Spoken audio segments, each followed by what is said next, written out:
चींटी और टिड्डा की कहानी। गर्मी का दिन था। सुबह की खिली धूप में एक टिड्डा बड़े मजे से घास पर फुदक रहा था। वह बड़ा खुश था और उस खुशी में गा रहा था, नाच रहा था और जिंदगी के मजे ले रहा था।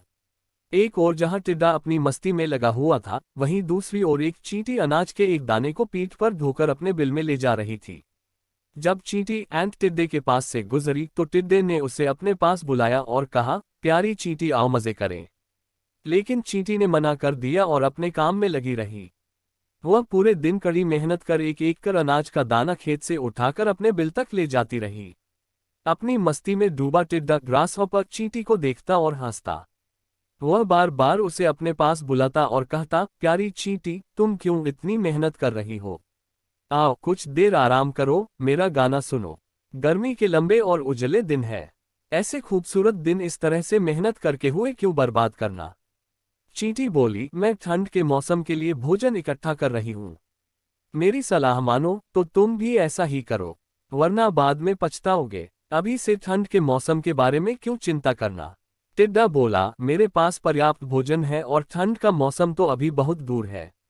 उसकी तैयारी करने के लिए बहुत समय है। अभी का समय तो मैं आराम से सोते हुए और मजे करते हुए बिताना चाहता हूँ। मेरी मानो तो मेहनत छोड़ो और मजे करो।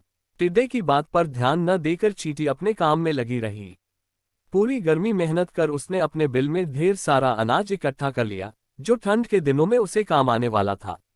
उधर टिड्डा ठंड के मौसम की तैयारी के स्थान पर पूरे दिन नाचता गाता रहा।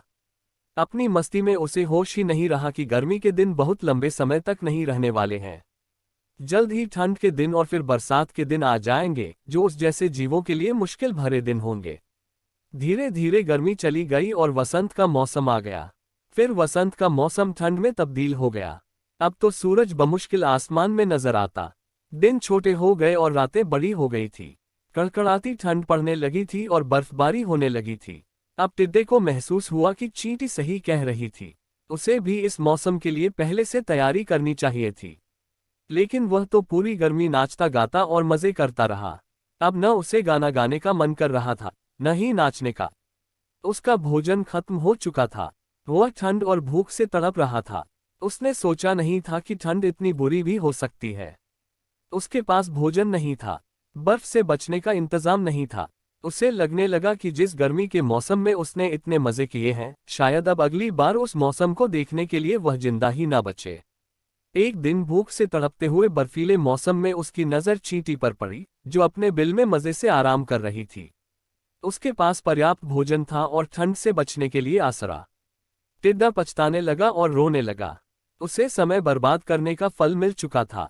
सीख, समय का सदुपयोग करें, अन्यथा समय हाथ से निकल जाने पर पछतावे के सिवाय कुछ हाथ नहीं आता।